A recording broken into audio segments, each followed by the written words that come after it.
Today I specifically want to make comment about the recently proposed budget for Broome County by County Executive Deb Preston. I think there's some very important history here. And when we know the relationships between state, county, and local governments, we know that there are opportunities for governments at higher levels to push pressures down to lower levels of government. The state has an incredible amount of pressure on the counties and local municipalities when they push down unfunded mandates.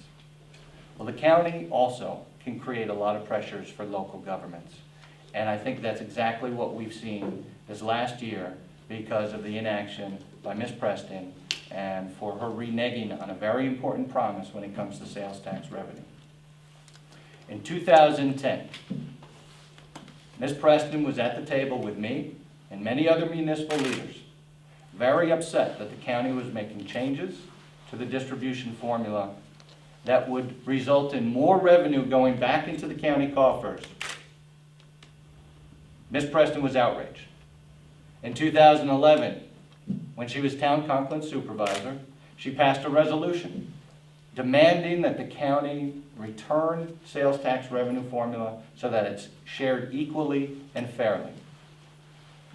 When she was on the campaign trail, Ms. Preston promised that she would do that. When she became county executive, what did she do? Nothing.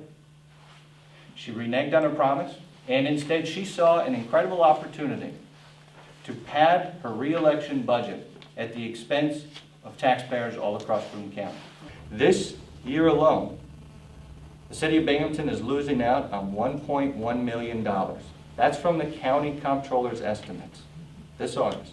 They're losing out on $1 million because the sales tax formula is not being shared equally and fairly. That's wrong.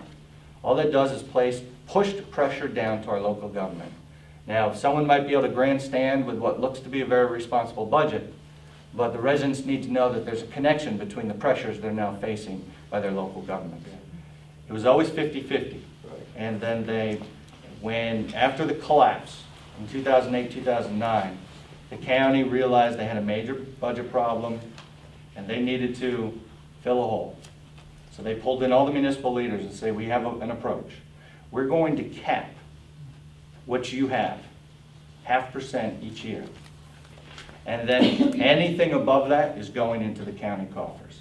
And so now when we've seen it rebound dramatically, all of that has gone into the county coffers, and all of it has benefited Ms. Preston going into a re-election.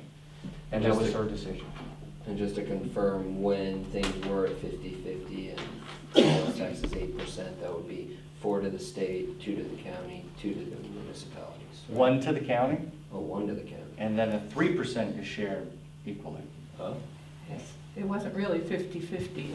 Yeah, please, you can give it history. I just would say it was never really 50-50. It was always in the favor of the county. They always had a percent of their own before they shared anything. And so that other 3% was the sharing percent.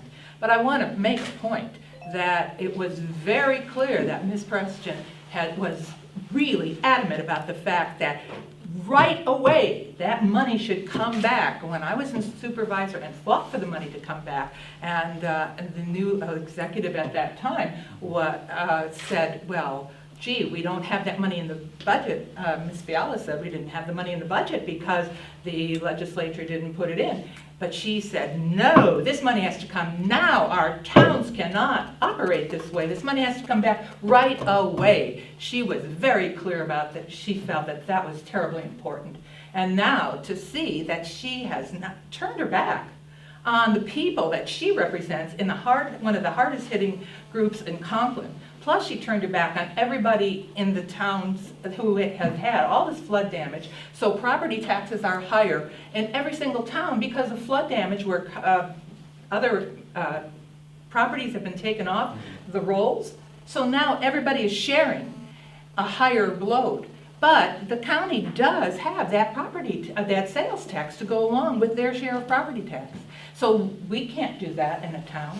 And I think that the issue becomes after Ms. Preston, as supervisor, said how important it was for her town and other towns, that's all municipalities, to keep their tax rate down, to keep the burden clear, and to make sure that residents, especially residents hard hit by flooding, don't have to pay more property taxes.